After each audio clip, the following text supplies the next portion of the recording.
Welcome back, Wildcats fans, to another edition of the Coach's Corner presented by Atrium Health. I'm Bryson Burns, filling in for Paul Roper alongside Coach Scott Abel. Coach Abel, thank you so much for being here today. Thanks for having me. Now, looking back at this last game, Luke Durkin threw for over 150 yards. He's also had 4 touchdown passes in the last 2 games. What's really allowed him to succeed, especially coming off of that injury? Well, for Luke, he's a young man who understands our offense really well, right? He's a senior, has played a lot of snaps in his time, and just has a lot of confidence. And that shows on Saturday afternoon for us. And glad he's back healthy.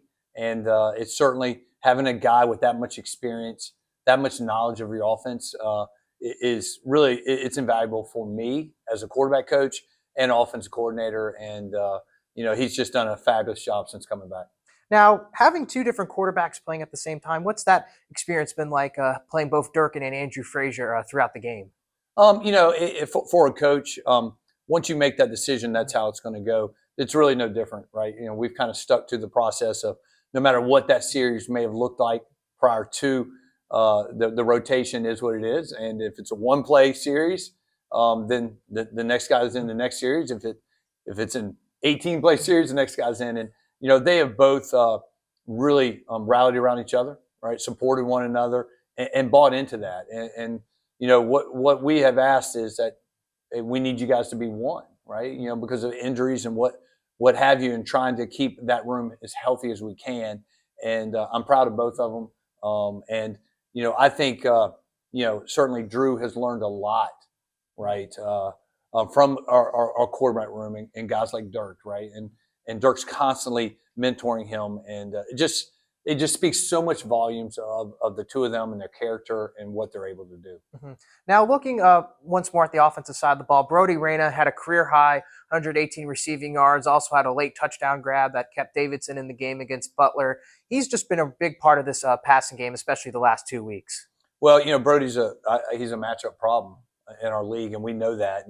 And what we do offensively really allows him to be one-on-one a lot of the day out there on the edge. And we've been able to take advantage of that here lately. And that's really, it's a compliment to his skill set, and our quarterback's getting him the football. And I'm proud of him. And it's been a nice part of the offense that you've seen grow here in these last 3 or 4 weeks. Mm-hmm. Now, looking forward, what are some of the things y'all are focusing on in terms of prep and practice this week going into the next game?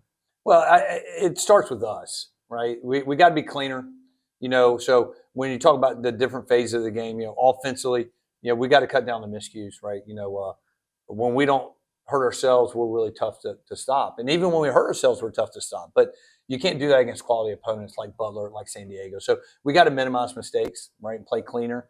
Defensively, there's moments of really good defense on Saturday. We just gave up too many explosive plays, and we got to limit those, right? And that, the games we've done that, we've played really well defensively, and that's going to be a big focus this week.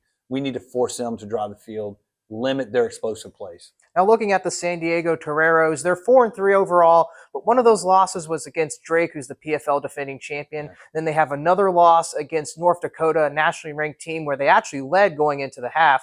What really kind of stands out to you about this San Diego team?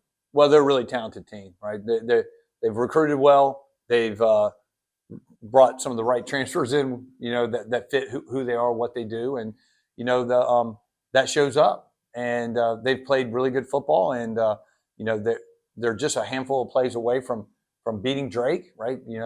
They had that really in hand, and just at the last minute, Drake made a play, and so we know what we're up against this week, right? Playing San Diego out there is never easy for anyone, and they're a quality team, and we need to be at our best.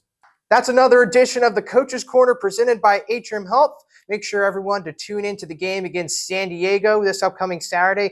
Kickoff time is at 4 p.m. Eastern, and me and Paul Roper will have pregame coverage on the Davidson Radio Network at 3:30 p.m. Eastern Time. Thank you, everyone, for tuning in and watching.